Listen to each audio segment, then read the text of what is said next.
Hello everybody, welcome to our channel, our health and wellness. So today we are going to discuss about food for class 3.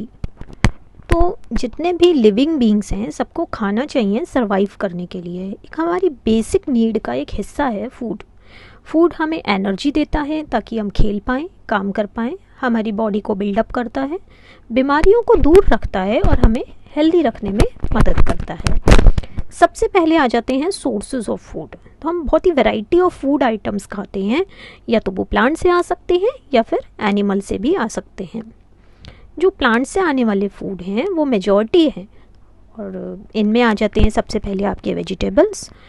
तो या तो हम कच्चा खाते हैं या फिर उसे कुक करके खाते हैं. अब जैसे कच्चा खाने वाले वेजिटेबल्स हो जाते हैं आपके लेटस या फिर कैरेट. और अगर बैंगन या पोटैटो की बात करें तो ये कुक करके तब खाते हैं. वेजिटेबल्स को कुछ एग्जांपल्स हो जाते हैं आपके lettuce, cauliflower, spinach, turnip, carrot, ginger and potato. Next आते हैं आपके फ्रूट्स. तो कई प्लांट्स के फ्रूट्स हम खाते हैं जैसे एप्पल, मैंगो, ऑरेंज एक्सेट्रा. और कुछ प्लांट्स के हम सीड्स भी खाते हैं जिनको हम ड्राई फ्रूट्स भी कहते हैं. एग्जांपल्स हो जाते हैं आपके पिस्टैचियोस, वॉलनट्स, आलमंड्स या फिर कैश्यू नट. नेक्स्ट एग्जांपल्स हो जाते हैं आपके सीरियल्स, जो कि सोर्स ऑफ एनर्जी होते हैं क्योंकि इनमें कार्बोहाइड्रेट्स काफ़ी अच्छी क्वांटिटी में होते हैं. इनके एग्जांपल्स हो जाते हैं आपके मेज़, व्हीट एंड राइस. नेक्स्ट आ जाते हैं आपके पल्सेस, जिनमें प्रोटीन अच्छी क्वांटिटी में होता है जो हमारी बॉडी पार्ट के ग्रोथ एंड रिपेयर में हेल्प करता है. एग्जांपल्स हो जाते हैं आपके चना, मटर या फिर राजमा, जिनको हम किडनी बीन्स भी कहते हैं. नेक्स्ट आते हैं आपके कुकिंग ऑयल या वेजिटेबल ऑयल, जो कि प्लांट्स के सीड से मिलते हैं. जैसे मस्टर्ड ऑयल होता है या फिर सनफ्लावर ऑयल होता है. इनमें एक एक्सेप्शन हो जाता है आपका ऑलिव ऑयल, जो कि ऑलिव फ्रूट से निकाला जाता है. नेक्स्ट आते हैं आपके स्पाइसेस, जो कि हमारे खाने को टेस्ट और एरोमा देते हैं.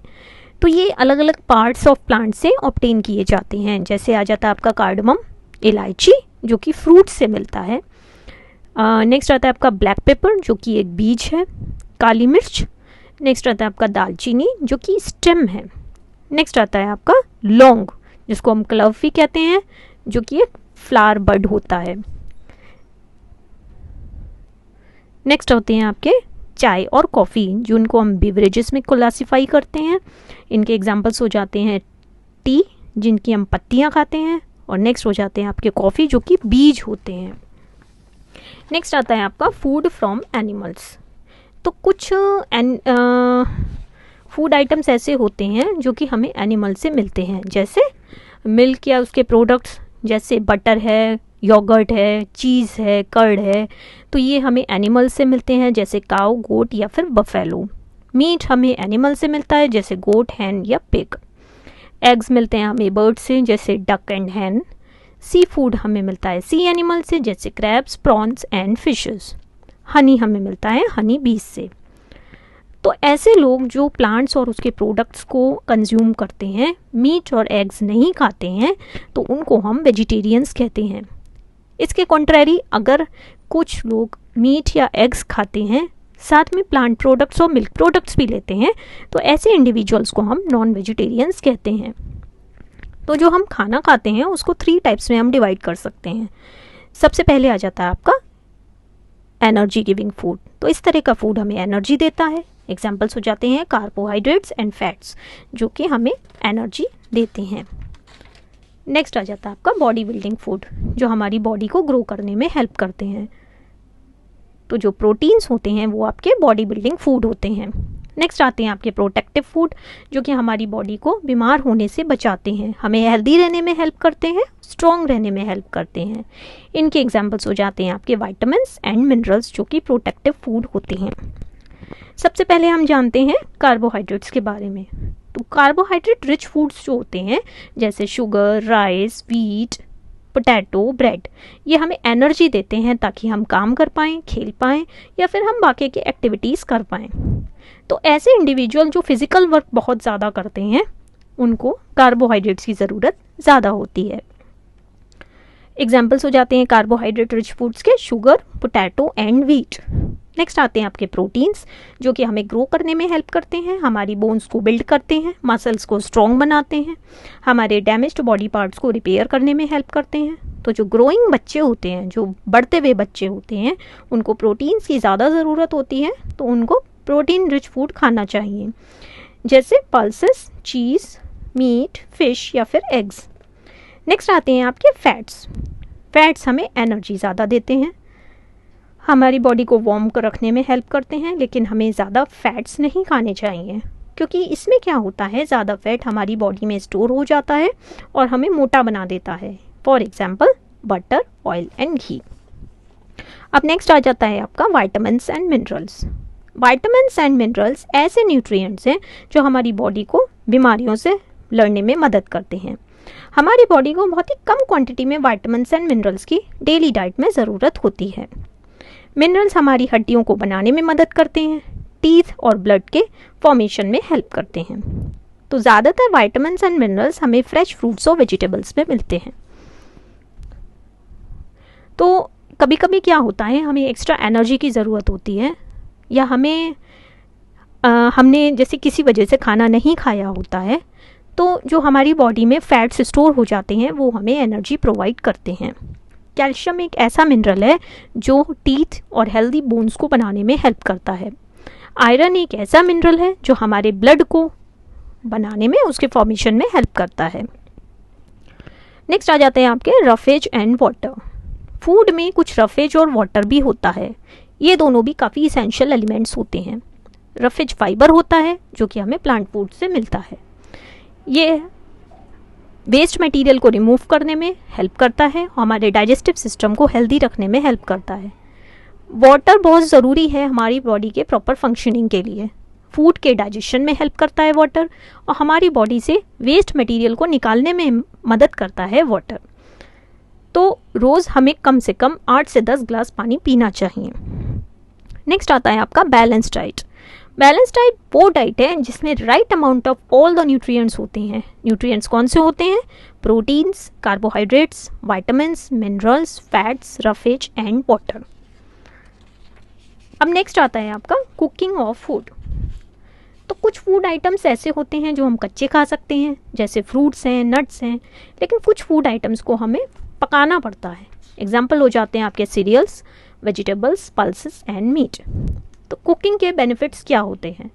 जो हमारा पका हुआ खाना सॉफ्ट होता है और वो डाइजेस्ट करने में आसान होता है, और पके हुए खाने का जो टेस्ट है वो काफ़ी अच्छा होता है। और खाना पकाने में जो हीट का इस्तेमाल होता है उससे जो हार्मफुल जर्म्स प्रेजेंट होते हैं फूड में वो किल हो जाते हैं। अब नेक्स्ट हम बात करेंगे मेथड्स ऑफ कुकिंग की। तो अलग अलग फूड आइटम्स अलग अलग तरीके से कुक किए जाते हैं। कुछ कुकिंग मेथड्स हैं आपके grilling, baking, roasting, frying and steaming. सबसे पहले आ जाता है आपका स्टीमिंग। स्टीमिंग एक मेथड ऑफ कुकिंग फूड है जिसमें हम स्टीम में खाना पकाते हैं। तो ऐसे में हम क्या करते हैं, एक कंटेनर में वाटर रखते हैं और बीच में एक पार्टीशन लगाते हैं और उसके ऊपर हम फूड रख देते हैं। इस तरह से हम दालें, चावल, इडली, ढोकला या फिर मोमोज बना सकते हैं। ये एक हेल्दी वे ऑफ कुकिंग है क्योंकि इसमें तेल का इस्तेमाल नहीं होता है। नेक्स्ट आता है आपका बॉइलिंग। अब इसमें क्या होता है, ये एक ऐसा कुकिंग मेथड है जिसमें पानी रखा जाता है वेसल में और फूड आइटम भी उसी में रखा जाता है, फिर उसको फायर पर कुक किया जाता है और पानी बॉयल होता रहता है जबकि फूड अच्छे से कुक ना हो जाए। तो इस तरह के एग्जाम्पल्स हो जाते हैं आपके एग्स, वेजिटेबल्स, पल्सेस। तो इस तरह से हम इनको बॉयल कर सकते हैं। बॉइलिंग भी एक हेल्दी वे ऑफ कुकिंग होता है, लेकिन हमें ज़्यादा पानी नहीं ऐड करना चाहिए वेजिटेबल्स और पल्सेस को बनाने में, और क्योंकि उससे क्या होता है, हमारे कुछ वाटर सॉल्युबल विटामिन्स होते हैं, विटामिन बी एंड सी, तो वो बॉइलिंग में उड़ जाते हैं और इससे न्यूट्रिएंट्स का वेस्टेज होता है। नेक्स्ट आता है आपका फ्राइंग। फ्राइंग में क्या होता है कि एक पैन में आप फूड को कुक करते हो और उसमें तेल या घी का इस्तेमाल होता है।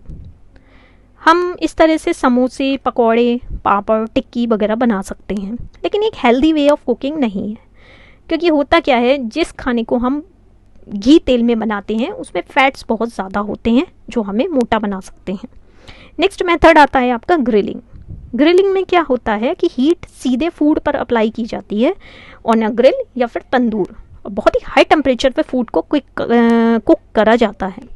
तो हम इस तरह से स्मोक्ड फिश, ग्रिल्ड कॉटेज चीज़ जैसे पनीर टिक्का आप बना सकते हो। नेक्स्ट मेथड आता है आपका बेकिंग। इसमें क्या होता है, ड्राई हीट अप्लाई की जाती है और फ्लेम सीधे फूड पर अप्लाई नहीं किया जाता। एग्जाम्पल हो जाता है आपका माइक्रोवेव में जो आप खाना बनाते हैं या फिर ओवन में बनाते हैं, तो इसमें ये एक बेकिंग का एग्जाम्पल हो सकता है। बेकिंग में आप केक, पिज़्ज़ा, बिस्किट्स या फिर ब्रेड बना सकते हो। नेक्स्ट आता है रोस्टिंग। तो एक मेथड ऑफ कुकिंग है जिसमें फूड को स्लोली ओपन फ्लेम में कुक किया जाता है, लेकिन बहुत हाई टेम्परेचर अप्लाई नहीं किया जाता। एग्जाम्पल हो जाते हैं आपके ब्रिंजल, जैसे बैगन का भरता इस तरह से ही बनता है, या फिर मीट या फिर पोटैटो। अब हम बात करेंगे हेल्दी कुकिंग हैबिट्स की। तो इसमें क्या होता है, हमें फल और सब्जियों को अच्छे से धो लेना चाहिए उनको कट करने से पहले, क्योंकि अगर आप काटने के बाद वेजिटेबल्स को धोते हैं तो उसके न्यूट्रिएंट्स चले जाते हैं। जितने भी धुले हुए पल्सेस या सीरियल्स होते हैं, कुक करने से पहले उनको भिगो देना चाहिए। उससे क्या होता है, ये फूल जाते हैं और आपका जो कुकिंग टाइम है, आपकी मेहनत कम हो जाती है, खाना बनाने में समय कम लगता है और आपके फ्यूल की भी बचत होती है। हमें ज़्यादा पानी का इस्तेमाल नहीं करना चाहिए खाना बनाने में, और खाने को ज़्यादा भी नहीं पकाना चाहिए, क्योंकि अदरवाइज़ उसके न्यूट्रिएंट्स सब वेस्ट हो जाते हैं, डिस्ट्रॉय हो जाते हैं। नेक्स्ट आता है हेल्दी ईटिंग हैबिट्स।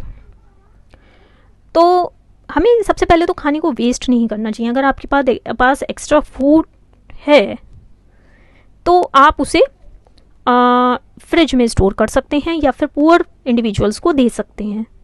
नेक्स्ट आता है आपको फ्रेश और कवर्ड फूड ही खाना चाहिए। कभी खाने को खुला हुआ लंबे समय तक नहीं रखना चाहिए, अदरवाइज फ्लाइज, मॉस्किटोज या फिर चूहे ही आ सकते हैं। ज़्यादा से ज़्यादा कोशिश करनी चाहिए कि फ्रूट्स और वेजिटेबल्स, लीफी वेजिटेबल्स खाएं। मील्स को रेगुलर इंटरवल्स में खाना चाहिए। खाने को अच्छे से चबाना चाहिए ताकि पेट को ज़्यादा मेहनत नहीं करनी पड़े। और जब भी हम खाना खा रहे होते हैं तो ज़्यादा बोलना भी नहीं चाहिए, खेलना भी नहीं चाहिए, मोबाइल भी नहीं देखना चाहिए या फिर हंसना भी नहीं चाहिए। अपने हाथ खाने से पहले और खाने के बाद धोने चाहिए। बहुत ज़्यादा स्पाइसी फूड नहीं खाना चाहिए और बहुत ज़्यादा मिठाई भी नहीं खानी चाहिए। ज़्यादा जंक फूड भी नहीं खाना चाहिए, जैसे पिज़्ज़ा, बर्गर, चाउमीन या फिर फ्रेंच फ्राइज़। ये हमारे हेल्थ के लिए अच्छा नहीं होता। जंक फूड में बहुत ज़्यादा अनवांटेड फैट्स होता है जो हमें मोटा बना सकता है। कई बार हम क्या देखते हैं कि बहुत सारे फूड आइटम्स ख़राब हो जाते हैं अगर हम लंबे समय तक उसे खुला रखते हैं। तो फूड को फ्रेश रखने के लिए, न्यूट्रिएंट्स को इंटैक्ट रखने के लिए हमें फूड प्रिजर्वेशन करना पड़ता है। तो इसके कुछ एग्जांपल्स हो जाते हैं फूड प्रिजर्वेशन के। पिकलिंग, अचार डाल दिया, कैन कर दिया, बॉयल कर दिया, ड्राई कर दिया या फिर फ्रिज में रख दिया। अब नेक्स्ट हम जानेंगे कल्चरल डाइवर्सिटी इन फूड। कई बार क्या होता है, जहाँ हम रह रहे होते हैं, जहाँ का जैसा क्लाइमेट होता है, जहाँ की जैसे अवेलेबिलिटी होती है, जो रिलीजन हम फॉलो करते हैं या जो कस्टम्स एंड हैबिट्स हम फॉलो करते हैं, वही हमारे फूड हैबिट्स को भी अफेक्ट करती हैं। क्योंकि हम देखेंगे जो सदर्न पार्ट ऑफ इंडिया में रहते हैं वो ज़्यादातर इडली, डोसा, सांभर या गोले की चटनी खाना पसंद करते हैं, जबकि समुद्र के किनारे जो लोग रहते हैं वो सी फूड ज़्यादा खाना पसंद करते हैं, जैसे क्रैब्स हैं, फ़िश हैं या फिर प्रॉन्स हैं। कुछ रिलीजन्स के लोग प्योरली वेजिटेरियंस होते हैं, जबकि कुछ रिलीजन के लोग नहीं होते। या लोग जो पंजाब में रहते हैं, जो कि नॉर्थ पार्ट ऑफ इंडिया में है, वो मक्के की रोटी या सरसों का साग खाना पसंद करते हैं। So that's all for the day. Thank you so much.